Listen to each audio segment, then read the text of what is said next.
quelque chose. La tentation est quelque chose à laquelle nous devons tous, sans exception, être confrontés à un moment donné.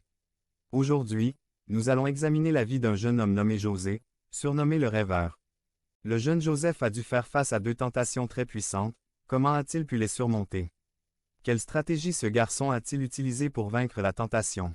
Comment pouvons-nous appliquer ce principe à nos vies et ainsi être capables de surmonter les tentations qui surviennent dans notre vie? Le chapitre 39 commence par ces mots.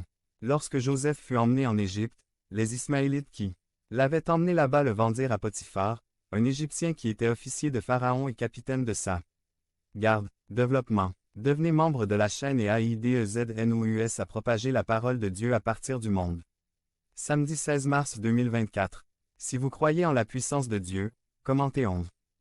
Deux tentations principales que Joseph a affrontées et surmontées. Regardons sa première tentation 1. Tentation de désespérer. 1.1. Joseph, le fils préféré de son père.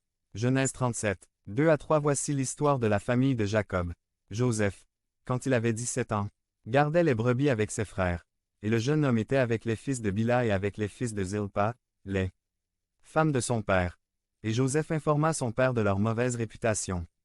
3. Et Israël aimait Joseph plus que tous ses enfants, parce qu'il l'avait eu dans sa vieillesse. Et il lui fit une tunique de différentes couleurs. Joseph avait toutes les raisons du monde de désespérer et de se décourager. Il était le favori de son père, le chef de tous ses frères.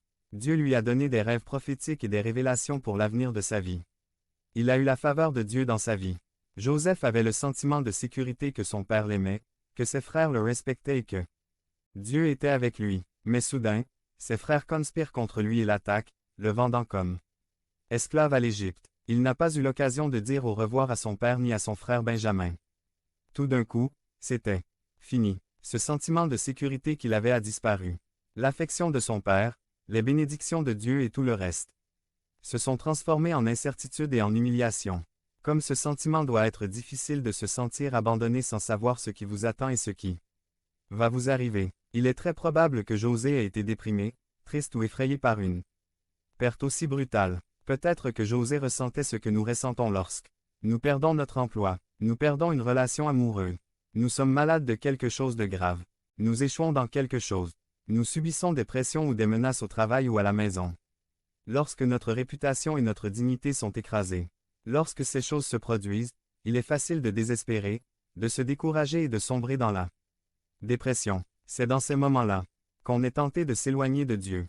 Ce genre de problème peut renverser n'importe qui, en particulier un jeune homme comme José qui était devenu membre de la chaîne et AID